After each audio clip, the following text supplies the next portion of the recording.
Illuminati. So as time goes, we always want to try to keep track of the way things are going with our business. We want to make sure that we're growing. We want to keep track of our numbers. We want to keep track so that way we can try to predict the future. Right now, we are still early.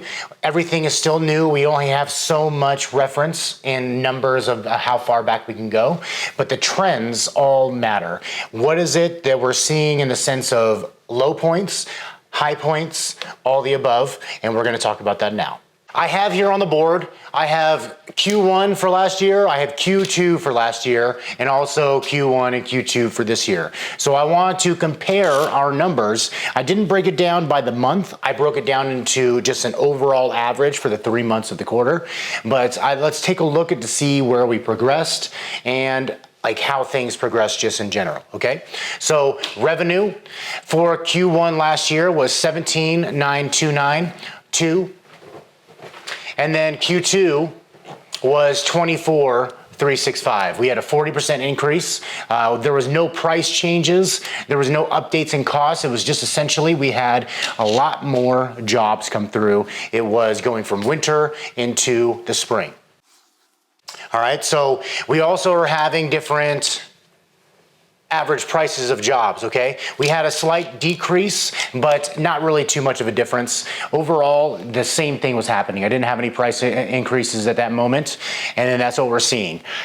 So now we get into Q2, or this year's Q1, Q2, all right? So Q1 of this year was before my price increase. All right, so we did a 10% price increase going into Q2, and from last year, okay, we had a 76% increase of total revenue for Q1 compared to last year.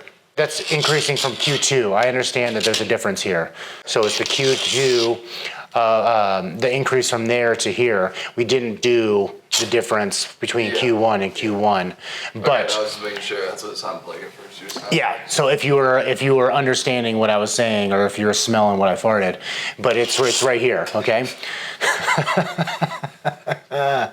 All right.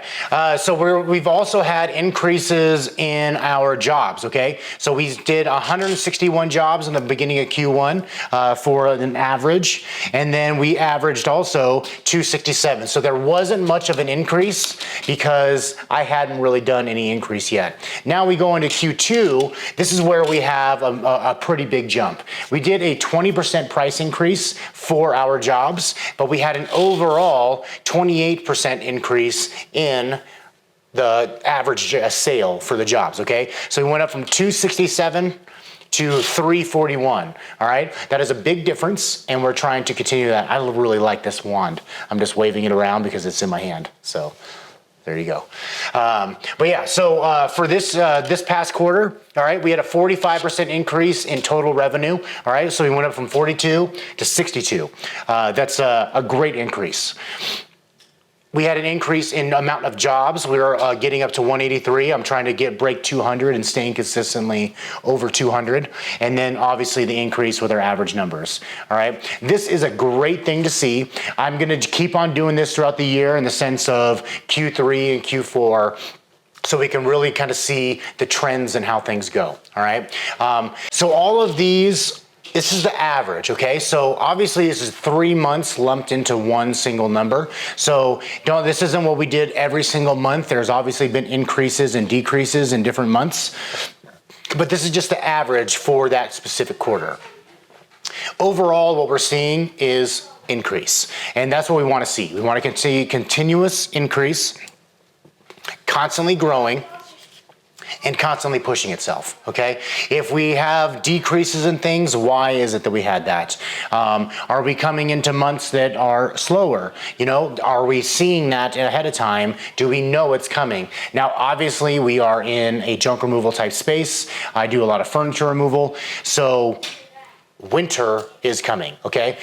It is July, obviously, so you have to think about the winter now and start preparing for that kind of thing, because if you just let the winter sneak up on you, you're gonna screw yourself and you're gonna end up really hurting, because the winter does things. Here in Denver, it snows, so we gotta make sure to prepare ourselves for that. We got holidays coming, major holidays where people are traveling around the world or saving money and not spending money because, thousands of dollars of Christmas presents for each home is pretty crazy. But you got to prepare for that. And how do you see your trends? You want to make sure to constantly keep track of these things, go over them, see what's going on in your business, because if you don't know what's happening in your business, you don't know what the numbers are, you're going to really hurt yourself. You need to know what's going in and what's going out. I don't have any of my expenses on here. I'm just worried. I'm just more focused on the growth aspect. But as this all grows, so do my expenses. It doesn't just go from this to this without any kind of expense growth, okay? This was still 2 trucks. Now, it would be nice if we're making an extra $20,000 a month in profit, just not the way it goes. There's always some added expenses in there, whether it's payroll, whether it's, more storage units, just overall like marketing, whatever the situation is, it's constantly increasing. Pay attention to your numbers. If you like this kind of stuff, make sure to like and follow. We're trying to get to 1,000 subscribers. Make sure to subscribe.